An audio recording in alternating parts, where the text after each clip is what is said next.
네, 안녕하십니까. 사랑하는 시청자 여러분, 주인스와 함께하는 모의평가 풀이. 참 오랜만에 합니다. 제가 원래 옛날에는 인터넷 강의라기보다는 유튜브에 이제 강의 올리는 식으로 꽤 많이 했는데, 요즘에는 뭐 안 하게 되죠. 모의고사만 거의 하는 것 같은데.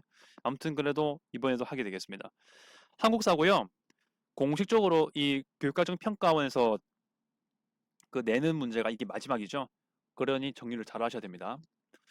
여기 있는 문제가 그대로 안 나오겠죠, 이제. 하지만 뭐 거듭난 셈 치고서도 일단은 관련된 내용들은 좀 잘 공부하시기 바라겠습니다.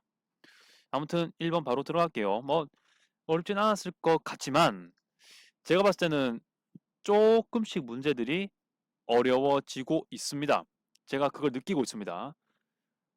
옛날에 그 한국사가 필수대가 되기 전에는 문제가 어려웠어요. 제대로. 다른 사탐처럼 어려웠는데 이게 필수화가 되면서 갑자기 쉬워졌죠. 근데 그런 걸로 봤을 때도 지금 조금씩 어려워지는 것이 드러나는 거 있는 것 같습니다. 일단 그 말들이 좀 길어지는 것도 있고 아무튼 그런 느낌 받았는데 왜 그런지를 제가 일부 문제를 좀 보면서 말씀을 드릴게요. 일단 1번 가겠습니다. 자, 이 유물 사진입니다. 고인돌인 거 딱 나오죠? 근데 이게 왜 3점인지 전 도통 이해를 못 하겠습니다. 왜냐? 앙불구가 나오고요. 임신석이 신라거도. 자, 이거랑 고인돌이랑 상평통보랑 짝짝꿍 하는 시기였나요? 아이구야. 파면대장 경판. 아이구야. 예. 그런 거죠. 자, 이 시대가 문제죠. 네. 이 지역의 문화유산이 아니라 이 시대죠. 그래서 같은 청동기 시대를 골라야 됩니다. 1번인데 전 3점이라서 이 고인돌이 있는 이 강화도의 유물이 묻는 건지 알고 근데 그것도 답은 없어요. 아무튼 그렇게 되는데 네, 딴소리였고 1번 답인 거죠. 2번 가겠습니다.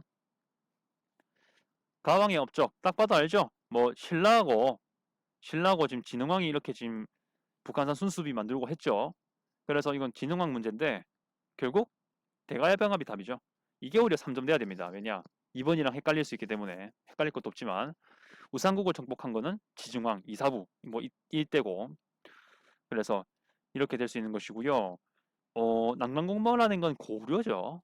네, 이것도 잘 보시고 기벌포 전투 승리한 것 이게 신라인데 아마 3점 낸 게 3점 이 3점 아닌 게 좀 이해가 안 갑니다. 신라 것만 지금 뭡니까? 지금 무슨 3개나 나왔는데 아무튼 그렇긴 해요.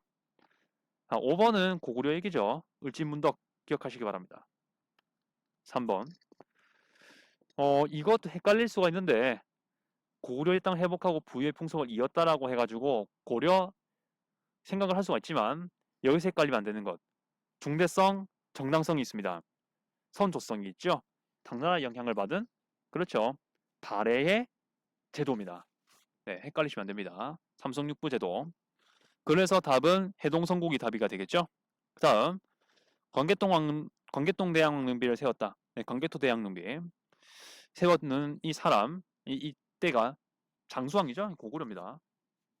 병란동 고구려일 거고 죄송합니다. 고려입니다. 네, 고려. 오도양계도 뭐 고려죠. 성균관도 처음에는 고려였습니다. 그 다음 좀 더 문제가 지역적인 선다, 그러니까 시대가 조금 더 압축이 되는 그런 선다들이 나오네요. 4번. 자, 기순해옵니다. 그리고 훈유 10조가 나옵니다. 뭐 고려 태조 왕건이죠. 쉽게 풀 수가 있는 문제가 되겠습니다. 그래서 답은 몇 번일까요? 뭐 기인제도 바로 나오죠. 어렵지 않습니다. 네, 과거제 폐지된 거는 참고로 네, 가보개혁되죠. 이거를 꼭 좀 구분하시기 바랍니다. 만든 거는 그렇죠. 고려의 광종입니다. 이걸 좀 잘 보시기 바랄게요. 다른 건 쉬우니까 패스. 5번. 이것도 쉬우니까 바로 패스할 건데요. 개경에서 한동안 사건이 있죠. 무신정권 최후가요. 어디로 갔습니까? 강화도로 갔죠. 아까 1번에 나온 고인돌 있던 거 대표적인 고인돌 뭐 모든 고인돌이 그런 건 아니지만 대표적인 고인돌이 또 강화도에 있었으니까 그러면 이거 강화도 내용이니까요. 답은 몇 번이 돼야 되겠습니까? 4번이죠. 네, 프랑스군 외교장각 도서 약탈한 곳 네, 강화도지 않습니까? 맞습니다. 참고하시고요. 다른 건 뭐 어렵지 않으니까 패스를 할게요. 6번. 왕에 대한 설명이고 기철 나옵니다. 그리고 그 왕이 신돈도 삼았습니다. 공민왕 딱 나와야 됩니다. 그리고 공민왕에 대한 내용이 또 항상 답이 되는 게 4번이에요. 쌍성총관부. 공민왕 문제 나오죠? 답은 상성 총괄무기 가능성이 높습니다.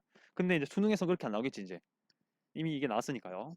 참고로 5번은 고려 성종 때라는 걸 아셔야 될 것 같고 규장각은 조선의 정조 때죠. 참고로 하시기 바랍니다. 7번. 이것도 쉬운 문제가 이제 돼야 되죠. 칠정산 나오고요. 농사직설 나옵니다. 근데 이거 진짜 공식 다 통해 진짜. 세종대왕 문제가 이 지문은 어렵게 나오는데 답은 쉬워. 5번 훈민정음. 쉬운 것도 하필 훈민정음이 답입니다. 참 특이하죠. 아무튼 칠정산 농사직설에 관한 답 훈민정음 이렇게 답이 나옵니다. 매우 스페셜한 문제인데 정말 쉽습니다. 예, 여러분들은 세종대왕 정책을 여러 가지 공부를 하셔야 됩니다. 수능에서 거의 빠진 적이 없기 때문에 꼭 봐야 됩니다. 아주 전형적인 문제였습니다. 뭐 사군육진도 나오겠죠? 네, 이런 것들. 그래서 여러분들 세종대왕 공부하실 때 이 정책도 꼭 공부하시기 바랄게요. 그리고 토지 정책은 전문육도법 이런 것도 이제 알아야 되겠죠. 세종대왕 정책이었으니까요. 꼭 기억하시길 바랍니다. 역분전은 고려 태조 때 만들었던 고려 초기의 제도죠. 토지 제도. 8번. 탐구 주제인데 야 진짜 예송 문제가 단독으로 나올 줄 몰랐습니다. 근데 수능 때는 안 나오겠죠. 예송이 보통 이 수능 모의고사 문제에서 그렇게 비중이 많지 않았는데 이제 나옵니다. 와우. 네. 서인 남인 주장, 뭐 상복 논쟁 딱 나오죠. 예송 논쟁. 뭐 가빈 예송 이런 것까지 공부할 필요까지는 모르겠는데 예송 자체의 시기는 좀 알 필요가 있을 것 같습니다. 네, 바로 패스. 9번. 전쟁 중에 볼 수 있는 모습으로 옳은 것은 돼 있는데 이것도 너무 쉽습니다. 임진왜란인데 그림으로 안 나오니까 좀 적응이 안 되죠. 울tur목 아이고 최근에 명량이나 드라마란다. 영화가 나왔었죠. 혹시 어릴 때 보신 적 있으시면은 네 이해할 수가 있습니다. 곽재우 의병이죠. 아주 쉽게 풀 수가 있는 문제여야 합니다. 답은 몇 번일까요? 행주산성에 있는 권율 장군. 그렇죠. 우리 그 서울에서 조금만 서쪽 외곽으로 가면은 네, 행주산성 나오죠. 네, 거기에 아주 예쁜 공원이 하나 있는데 여러분들 공부하다가 지치면은 그런데 한번 꼭 가보기를 말씀 추천드리겠습니다. 멀지 않습니다. 서울에 사시는 분들. 자, 서울에 사는 분들은 그런데 가기 좋겠죠. 일단 뭐 이까지 하고요. 10번. 네, 계속 궁금사항이 있으면 댓글로 달아주십시오. 박규수인데, 박규수? 혹시 뭐 제너럴 셔먼노 사건 관련된 아닙니다. 진주죠. 경남 진주 얘기고 밀란 얘기입니다. 그리고 세 번째 줄 보시면은 환곡이 나옵니다. 그러면은 이거는 어떤 식일까요? 세도 정치 얘기입니다. 이때에 뭐 삼정의 문란이 발생하죠. 그 중에 한곡도 있었는데 뭐 전전궁정 환곡 얘기하죠. 환곡. 그렇죠. 이거는 뭐 사실 세금이 아닌데 세금화가 돼버리죠. 이제 갚아라 그런 거지 않습니까? 그래서 이거 시정하기 위해서 정부가 했던 건 뭡니까?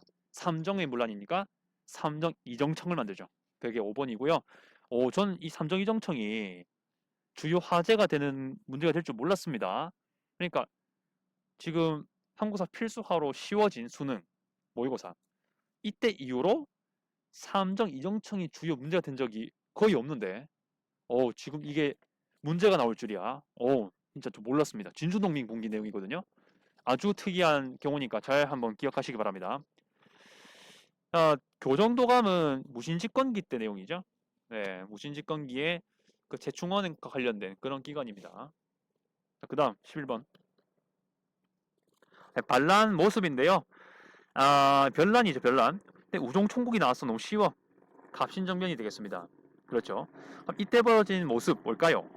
답 쉽습니다. 5번이죠. 네, 인민평등권을 제정하는 개화당 인사. 이때 만들어진 게 바로 14개조 정강입니다. 네, 헷갈리시면 안 됩니다. 헌의육조라든지 홍범 14조랑 헷갈리면 안 되겠죠. 네, 참고로 헌의육조는 독립협회가 대한 그 제국 황제, 물론 그 고종이긴 하지만 고종이죠. 고종에게 제출했던 거죠. 하여튼 그런 건 홍범 14조 위에 있었습니까? 있죠. 이거는 갑오개혁 때 얘기니까 헷갈리시면 안 됩니다. 군국기무처가 바로 갑오개혁 1차 때 내용이죠. 그렇게 볼 수 있고요. 원산총파업은 20년대 후반 일제강점기 때 있었던 그런 부분입니다. 12번. 이게 바로 독립협회의 내기가 되겠습니다. 독립협회, 헌의육자가 얘기했었죠. 그러면 이때 설명 뭘까요? 의회 설립 주도했죠. 그게 바로 헌의육장 관련돼 있죠. 아, 이제 우리 입헌군 주제 가야 된다. 뭐 그런 부분이었었고. 니은은 한글법만 주법 통일한 한글 발주법, 이거는 조선 어학회랑 관련돼 있습니다. 네, 거기랑 릴레이티브 돼 있고. 그렇죠. 만민공동회를 통해 가지고 러시아 전령도 좋다. 지금 영도거든요. 부산에 영도구 아주 유명한 데가 있지 않습니까? 거기를 저지했습니다. 그러니까 러시아 함대가 영도 쪽에 그 땅을 빌려 가지고 거기에 러시아 함대를 두는 거예요. 근데 그거를 반대했습니다. 그리고 더 있습니다. 한러은행도 박살을 냈죠. 한러은행 이거를 하려고 했던 거를 막아내고, 그리고 군사 외교고문 같은 이런 인물들도 이제 그 러시아 출신이에요. 러시아 출신의 군사 외교고문이 오는 것도 막았습니다. 이렇게 되는 거예요. 리얼의 고종강제 퇴위 반대하는 거는 뭐겠습니까? 뭐 많습니다. 근데 대표적인 게 정리의병 쪽이 되겠죠. 그다음, 그래서 답은 뭐였습니까? 이거 뭐 기억 디귿이니까 2번이고요. 13번. 자, 양기탁 특히 베델 나옵니다. 베델 뭡니까? 대한매일신보. 이건 당연히 알고 있어야 되는 부분이고요. 그러면은 이 그 신문이 활동했던 것, 의미가 꽤 많은 것들이 있죠. 일단은 뭐 순 한글도 있고 영어도 분명히 있습니다. 신문 자체가요. 그리고 또 플러스 해가지고 봐야 될 게 뭡니까? 국제보상운동을 지원했죠. 이게 참 중요한 부분입니다. 그래서 답은 뭐 2번이 당연히 될 수 있는 것이고, 그때 참고로 그 정도 담배를 끊고 하는 여러 가지 활동을 하게 되죠. 그런데 이제 이게 좀 오래, 신문이 꽤 오래 갔습니다. 한 6년? 근데 제가 말하는 건요, 대한민일신보가 사실은 더 오래 가요. 근데 제가 6년 정도 말한 이유가 그, 그 초기 그 항일에 관한 항일, 그러니까 일본에 대항하는 그런 언론적인 성격을 지닌 것이 바로 6년쯤 간 거고, 그 이후에 비슷하게 이름 가요. 이름은 그대로 유지되는데 그때부터는 일본에 아무 말도 안 하는, 일본에 대해서 좀 친하게 말하는 그런 신문으로 변질돼요. 아무튼 그렇습니다. 참고로 하면 그렇게 되고요. 3번, 이거 좀 헷갈릴 수가 있습니다. 치안유지법? 말만 들으면은 이거 신문 탄압할 수 있는 거 아니야? 물론 신문 탄압하는 거 맞아요. 신문 탄압하는 거 맞는데, 이거는 20년대 중반에 사회주의자하고 반체제주의자, 일본의 일제를 반대하는 사람들을 처단하는 그런 법입니다. 이거는 조선 지역뿐만이 아니고 일본 지역에도 적용되었던 그런 법이었습니다. 이거 이후로 이제 신간회가 만들어지죠. 그리고 그 실제적으로 이 가시문 대한민일 신보가 피해를 받은 건 신문지법과 관련돼 있습니다. 자, 참고로 5번 또 아셔야 될 것 같은데요. 이거는 한성순보가 되겠습니다. 최초의 근대적 한문 신문이죠.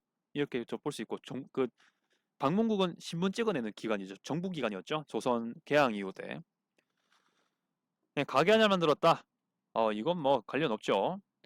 천도교 기관지로 발행된 게 아니죠. 이건 뭐 다른 거죠. 아무튼 근데 그렇게 볼 수가 있을 것 같습니다. 14번. 감격스러운 하루였다는데, 고종 장례식 때 일으켜진 게 3.1운동이란 건 당연히 아셔야 됩니다. 이거를 말씀드리고요. 1910년대에 그 고종, 그러니까 이때는 그 집회 결사 이런 것들을 막았죠. 일본이. 그러니까 식민지 초기였기 때문에.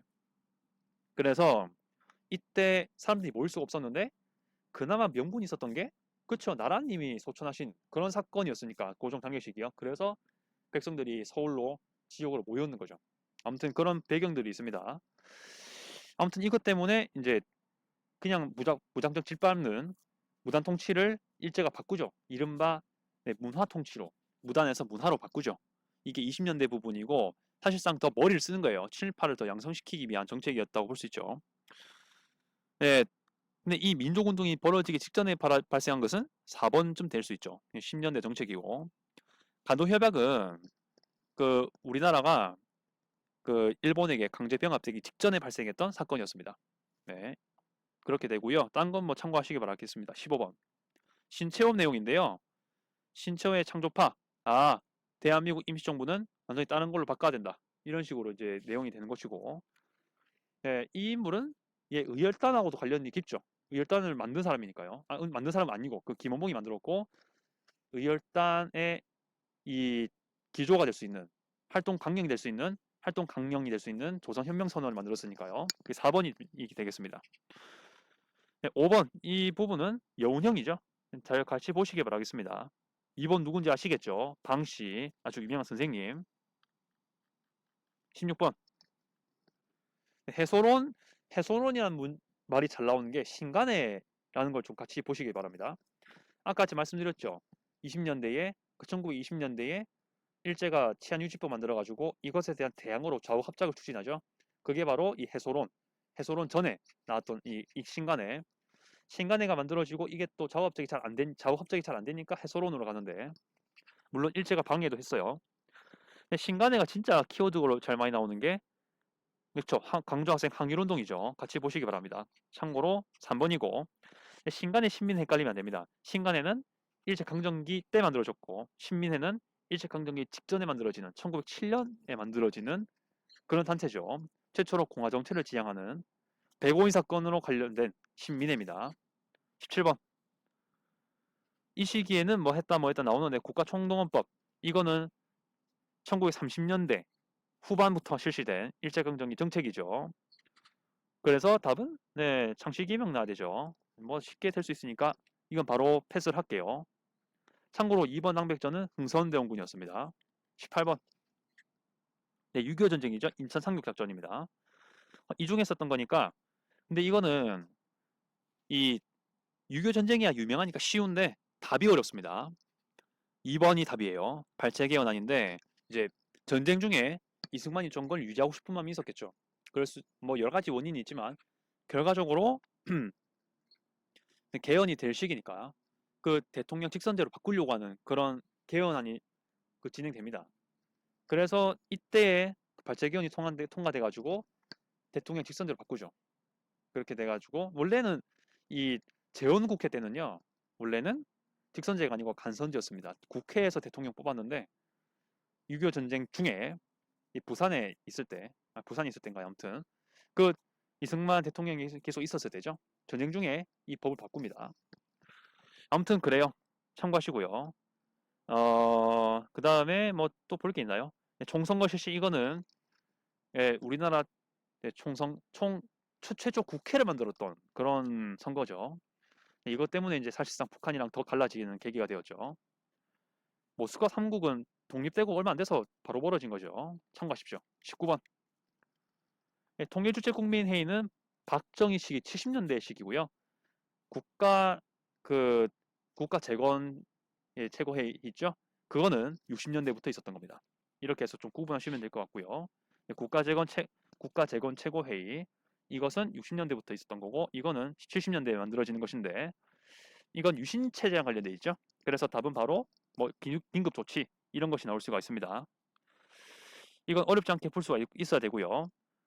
남북 정상회담은 1차로는 김대중 시대 때 2000년대죠. 그렇게 될 수 있는 부분 말씀을 드렸습니다. 그리고 금융실명제 김영삼 대통령 때, 그리고 올림픽 대회, 이거는 88년, 그리고 이거는 대한민국 정부가 만들어지자마자 큰 과제가 두 개가 있었다고 했죠. 하나는 농지개혁, 지주를 박살내는 것이고, 둘째는 그렇죠, 식민지의 잔재였던 친일파를 없애는 건데요. 그것에 관한 부분이 5번입니다. 국회가 이걸 만들었는데 대통령이었던 이승만이 이걸 반대했죠. 조금 내심 반대했습니다. 20번. 마지막인데요. 보통 통일 정책에 관한 문제가 보통 이렇게 끝으로 잘 나오더라고요. 제일 중요한 키워드, 남북 기본 합의서입니다. 그렇죠? 고위급 회담도 물론 키워드긴 합니다. 이게 1991년에 발생했고요. 노태우 대통령 때죠. 이것만 알고 있으면 답은 나옵니다. 6월 민주항쟁 이후 때 전두환 대통령이 이제 그때의 정권을 이양하겠다고, 아무튼 이양하게 되고, 그게 6.19 선언이죠. 노태우 그때 여당 대표였죠. 그때에 발표를 하고 선거에 가지고 노태우 대통령이 당선되고, 그 당선 이후에 노태우 대통령 집권 때 발생했던 게 바로 지금 지문이죠. 하지만 개성공단 착공보단 전이어야 되겠죠. 개성공단 착공한 거는 김대중 시기입니다. 그런 부분이고, 완공된 건 2009년인 걸로 제가 알고 있는데요. 한번 참고하시기 바랍니다. 정부 수립 48년, 이거는 이승만 말기 때 4.19 혁명, 박정희 정부 관련 없습니다. 전두환 마찬가지고, 삼성개헌, 이게 박정희 대통령 딱 중반기 때 70년대 부분이고, 1212 사태는 전두환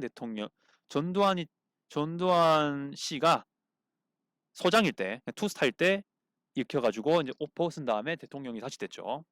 네, 그런 부분. 이거는 뭐 아까 말씀드렸지만은 그 전두환 집권 말기 때입니다. 1987 영화 있죠. 그런 것과도 관련돼 있으니까 참고하시면 되겠습니다. 이상 마쳤고요. 좀 더 지엽적인 내용이 나오기 시작하고 있습니다. 뭐 수능이 쉬워졌네. 아, 기본적인 거 알면 되네. 아, 저는 좀 이 안 좋아하면 안 될 것 같아요. 좀 꼼꼼하게 좀 보실 필요가 있습니다. 왜냐하면 특히 18번. 네. 6.25 전쟁 할 때 보통 인천 상륙작전이 답인 경우가 있었는데 이제는 발췌기원이 문제가 답이 되네요. 조금 지엽적으로 됐습니다. 네, 이런 것들이 있어가지고 좀 잘 정리해야 될 것 같습니다. 네. 지엽적으로 된 것 중에 또 하나가 또 이거예요. 독립협회의 활동. 전용도조차 저지. 아, 네. 더 나아가서 진짜 이거 잘못하면 한러은행 이거 폐쇄시킨 것도 나올 것 같아요. 아무튼 잘 봐야 될 것 같습니다. 네, 지엽적인 게 지금 나오고 있어요. 아무튼. 13번도 마찬가지입니다. 친문, 그 국권 회복, 애국 운동, 그 일제강점기 되기 직전에 국권 회복, 뭐 애국 운동 할 때 신문이 꽤 나오죠. 그 신문지를 달고 있어야지 풀 수 있는 문제가 13번이었습니다. 잘 알아야 될 것 같아요. 그리고 10번, 아, 네, 제가 강조했던 문제죠. 지역적인 사건, 잘 안 나오는 모의고사에 잘 안 나오는 문제인데 나와버렸습니다. 예송도, 잘 주제가 화제를 삼고 있지 않는데 나왔습니다. 네, 그렇게 되기 때문에 좀 꼼꼼하게 보실 필요가 있을 것 같아요. 좀 더 언급을 하면 네, 이런 건 다 이제 기본적으로 볼 수 있는 거긴 하니까 보면 되겠고, 네, 특히 2번 같은 경우는 그냥 왕인데 신라 지문이 3개나 나왔습니다. 네, 그래서 좀 헷갈릴 수도 있었다는 거 말씀을 드렸습니다. 아무튼 이렇게 해서 네, 풀이 마치도록 하고요. 또 궁금한 거 있으면 댓글 달아주시고 앞으로도 열심히 영상 만들겠습니다. 이상 준미스였습니다.